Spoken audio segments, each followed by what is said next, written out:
Hi, I'm Jeff, and welcome to another one of my videos where I take a look at all the new comic books coming out on either June 20th or 21st, 2023, and I ask myself the question, what one new comic book would I buy this week if I could buy just one book? Now, I want to make this video a lot shorter than my recent video, so I'm going to try to move through things very quickly and with very little commentary. And I'm going to save some time right off the bat here because usually this is where I tell you about my pick from 2 weeks ago and we ask if it was worthy and worthwhile. Well, it turns out I didn't have a pick 2 weeks ago, so we can move right past that section into the books that are coming out this upcoming week. Now, I will tell you, usually when I start my research on this video, I start by looking at the books that I am going to be pulling this week, and it turns out I have no books that I am pulling this week. This is very unusual for me. So this research that I did for this video was really very helpful because it put a few things on my radar. I think the only book that I am going to buy this week is my just one book pick, plus maybe one other one that I'm going to tell you about in just a minute. But there are 13 books I want to tell you about this week, so let's get into it with very little commentary. Just want these things to be on your radar. The first book I want to tell you about is a new book. It is called The Bone Orchard Mythos Tenement. Issue number 1 of a 10-issue limited series from Image Comics. Here's the description. From the Eisner-winning creative team behind Gideon Falls, Primordial, and 10,000 Black Feathers comes the biggest and most essential project yet in the bold and ambitious new shared horror universe of The Bone Orchard Mythos. In this extra-length first issue, Jeff Lemire and Andrea Sorrentino bring you the story of 7 residents in a building and the dark secrets that bind them together, beginning with a death that feels much more sinister than natural. Tenement is the newest entry into the Bone Orchard Mythos from Lemire and Sorrentino. This universe features self-contained graphic novels and limited series about the horrors waiting to be discovered within the Bone Orchard. I'm going to tell you, I like Jeff Lemire, and I like what I'm reading from this description. It sounds creepy, and creepy in a way that's interesting to me. I'm going to pick this up off the shelf. I'm going to flip through it real fast without really spoiling anything. I'll just see the first few pages. If I like the way it looks, I'm going to pick this one up. I don't necessarily want to get in on a 10-issue limited series, but if this first issue is really, really good, after, of course, I've fully read it and purchased it, I may stick with it. So this is one I think to, check out. The next book I want to mention to you is a new book. It is called Tales of SYZPENSE, issue number 1 from Image Comics. Here's the description. The split book revival is underway at SYZPENSE. Every month, Tales of SYZPENSE presents 2 titanic 12-page tales of terror and turmoil. Up first, courtesy of lore co-creators T.P. Louise and Ashley Wood, the lead-off mystery of Les Morts 13 plays out on the surreal and mysterious island of Southport after a run-in with Eris, the goddess of strife.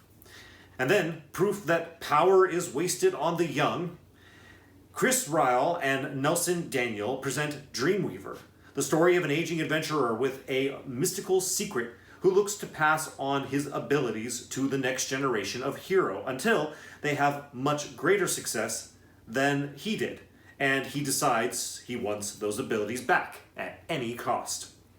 Each issue features 2 Les Morts 13 covers by Wood, a Dreamweaver cover by Daniel, and a suspenseful tribute cover to famous split books of the past. This does not sound nearly as interesting to me as Tenement, but it's new and I wanted you to know about it. The next book I want to tell you about is another new book. It is called Wild's End, issue number 1 of a 6-issue limited series from Boom Studios. Here's the description. Journey to alien-occupied interwar England, courtesy of the award-winning creative team of Dan Abnett and I.N.J. Clubbard, with Nick Abnett providing additional material. Out at sea during the invasion, our intimate crew of unlucky voyagers returns to a world they once knew. their once cozy seaside home now occupied by alien invaders. Combining a rich cast of anthropomorphized characters in the tradition of Black Sad and aliens unlike any you've ever seen in the spirit of War of the Worlds meets Wind in the Willows. Wild's End is a world unlike any other, one you won't want to leave. The premise of this book is interesting to me. A group of people go away on a cruise or a ship. I don't know exactly the nature, but they're away on a large ship into the ocean. And when they return, they find that their world has been taken over by aliens. And now what are they going to do about it? That is actually a really interesting premise to me. I'm a little hung up in a negative way on the anthropomorphized characters. I don't know why they need to be like human behaving and acting dogs or cats or rats or whatever. I don't know why they couldn't just make them human beings. Why making them anthropomorphized, animals was the way to go. So I'm interested in the premise, a lot less interested in the rest of it. At the very least, it's new. It sounds interesting. You should know about it. The next book I want to mention to you is Danny Ketch, Ghost Rider, number 2 of a 5-issue limited series from Marvel Comics. Here's the description. Meet the Broker. This new adversary is boosting the powers of Ghost Rider's enemies. But what is his ultimate goal? And what does it have to do with Danny Ketch and Johnny Blaze? I love this description because it's short and it tells you exactly what you need to know. You a fan of Ghost Rider? Great, this is for you. You a fan of Danny Ketch and Johnny Blaze? Great, this is for you. Are you a fan of a new adversary who's boosting the powers of Ghost Rider's enemies? Great, this book is for you. It was all right there. So specifically, if this new adversary of Ghost Riders is something you want to check out, either from a reading potential or from a spec potential, well, here you go. The next book I want to mention to you is Edge of Spider-Verse, issue number 3 of a 4-issue limited series from Marvel Comics. Here's the description. Spider Smasher returns. After her hit debut in Miles Morales' Spider-Man, Miles' sister, Billy Morales' alter ego, is still needed in the empire of the Spider. Plus, the origin of the secret Spider character who debuted in Spider-Man number 7 is told here. So this book actually has a lot of things going for it, and it's actually a bit weird that I am not inclined to purchase it. It features a story about Billy Morales, Miles Morales' sister, but I guess like an alternate reality version of her. I'm not so 100% up on the story, but it's Miles Morales' sister in some form. Miles Morales is a big deal. So Miles Morales' sister is also going to be a big deal. This isn't her first appearance. This isn't her first appearance as an adult. This isn't her first appearance as Spider Smasher. This is just more of her. So that's interesting in and of itself. What's more interesting is that this book will feature the origin of Spider-Boy, who, as they mentioned, debuted in Spider-Man issue number 7. Now, there's spec potential in Origins, but it's not a first appearance. So it's a little bit more of like, I think the reason I'm not interested in this is because I don't think there's much spec there, so I'm not interested in investing. And also, Spider-Boy is interesting, and I'm sure I'll get his origin story at some point, but I don't feel like I need to rush out and read this to get that information. So if you are interested in learning more about Billy Morales or Spider-Boy, this is a really great book for you this week. It's just, like I said, it's got a lot going on, but it's just not really doing it for me, so it's my intention to take a pass on it. The next book I want to mention to you is a new book. It is Ultimate Invasion, issue number 1 of a 4-issue limited series from Marvel Comics. Here's the description. The transformation of the Marvel Universe begins. Superstar creators Jonathan Hickman and Brian Hitch team up. The Illuminati must form once again to stop the Maker from his plans to destroy, or perhaps rebuild, the universe, with Miles Morales at the center of it all. Brian's work on The Ultimates helped redefine superhero comics for the 2000s. Wait until you see what he and Jonathan have in store for this decade, including new data pages by Jonathan Hickman, plus exclusive behind-the-scenes material on the world building that has gone into this project. It's hard to separate mega Marvel events from other mega Marvel events because they're all mega Marvel events. So it's a bit hard to distinguish why this event might be important, why you should care. But let's face facts, Marvel Comics is very cool, and the characters in Marvel Comics are very cool. So special events are at least worth paying attention to. And with Jonathan Hickman at the helm, I'm especially interested. So while it's not something that I plan on picking up this week, it is again one of those books that I feel I just have to have on my radar, and so I put it on yours. The next book I want to mention to you is Venom, issue number 21 from Marvel Comics. Here's the description. Not your father's Bedlam. As Eddie Brock finds his footing in the Marvel Universe, he's going to need to come face to face with the very worst parts of himself in the form of time-displaced monster called Bedlam. Eddie's always been his own most brutal critic, though, and this titanic beatdown will be no exception. And something new will be waiting on the other side. Hint, it's that giant red dude with 4 arms right above this text. He's not right above the text. He's maybe still over here. Yeah, that guy with the 4 arms that you saw in the first cover. I'm not sure if it's still up there yet or not. That's the reason to care about Venom issue number 21. I guess he's a new something. So if you're into new somethings from the symbiote family, then you might want to make sure to check out Venom issue number 21. The next book I want to mention to you is a new book. It is called Killing Hope, issue number 1 of a 6-issue limited series from Bliss on Tap. Here's the description. Hope, a young Native American woman fleeing her reservation, survives a horrific car accident when Danny, a lone drifter, comes to her aid. Danny offers to help the mysterious Hope, but quickly learns that everyone she encounters quickly becomes violent in her presence. That is everyone but Danny. Okay, so just in case that wasn't clear, because I'm almost not clear on it for a second, there's this woman, Hope. Everybody around her gets really, really violent, except for Danny.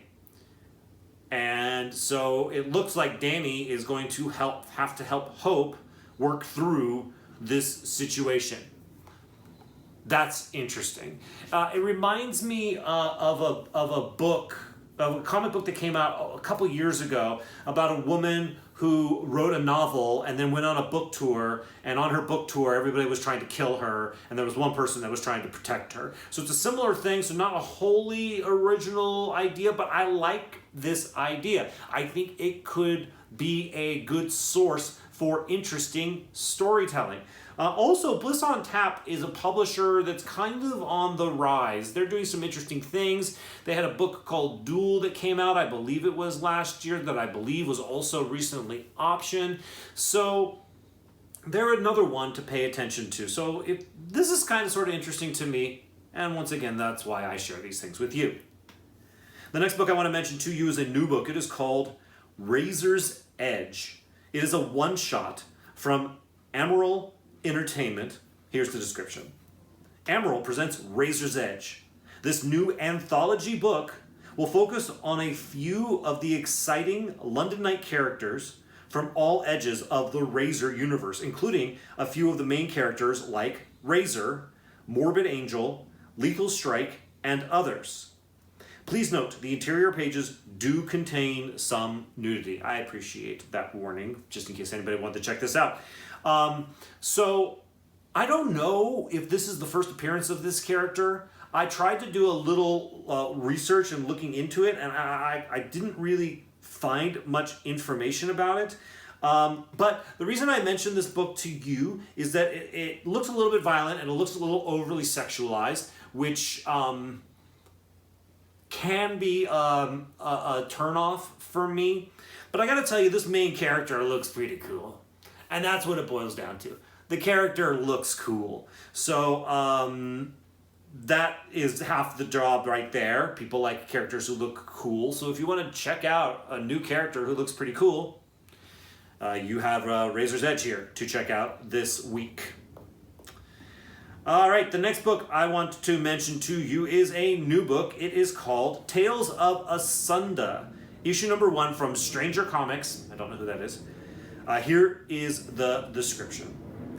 The first kill is always the hardest, especially when you are destined to save the world, or damn it. The stranger has taught Niobe how to fight, but can she take a life? From the pages of The Untamed comes the first tale in this anthology series about the world of Asunda. Okay, so basically everything I just said about Razor's Edge, I want to apply to Tales of Asunda. It doesn't look as hyper-sexualized or violence as potentially the other one might be, although there's obviously a violence and sexual element to it. But mostly, the premise seems a little flat, but the character looks fantastic. This is a very cool-looking character. So, to me, that's, once again, worth paying attention to in and of itself. The next book I want to mention to you is a new book. It is called Blacksmith, The Key to His Heart. Issue number 1 of a 5-issue limited series. I don't know who the publisher is. Oh, Ahoy Comics. Here's the description. It's back. The moody tale that smartly blends familiar supernatural elements with the trappings of classic pulpy crime stories. In this new case, werewolf private eye Jamie Strummer Mercado tries to prevent a young girl from becoming a monster with the aid of her suave Dijon assistant Ben Salat. But will Strummer gain an intern instead? And why is an old enemy sending mysterious packages to her house? Okay, not much to go on. Seems kind of interesting. I don't know if this is a first appearance. Once again, I looked into it. I can't really tell. It's new. It's on your radar now. My final honorable mention that I have for you this week, yes, is not a new book at all. It is Wonder Woman, issue number 800 from DC. Here's the description. Written by Becky Cloonan, Michael W. Conrad, and Tom King. Art by Joelle Jones, Todd Knock, Daniel Samperi, and others. Whatever happened to the Warrior of Truth? Concludes in a landmark 800th issue. Diana's visions become more vivid as she finds herself trapped in the dreams of those around her. As she struggles to escape, her life as Wonder Woman hangs in the balance. When the dust settles, will she still be the Amazon's greatest champion? Find out in this extra special celebration. It's a $5.99 book for your reference. So, as I mentioned with The Flash a couple weeks ago when he had his 800th issue, 800 issues is a noteworthy moment to celebrate. So absolutely, if you're a Wonder Woman fan, I hope that there is some great content in here that will, make you happy as you celebrate Wonder Woman's 800th issue. I will say that the story itself doesn't sound so interesting to me. I don't think there's going to be spec potential there. And the thing that bothers me the most about this is that the covers for this, the A cover I like, but the other covers for this are okay.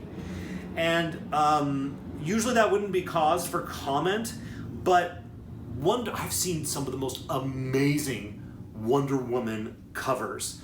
over the past few years, and it kind of sort of breaks my heart that I'm not looking at the covers of this 800th issue and being like, whoa, these covers are amazing. I'm not having that reaction.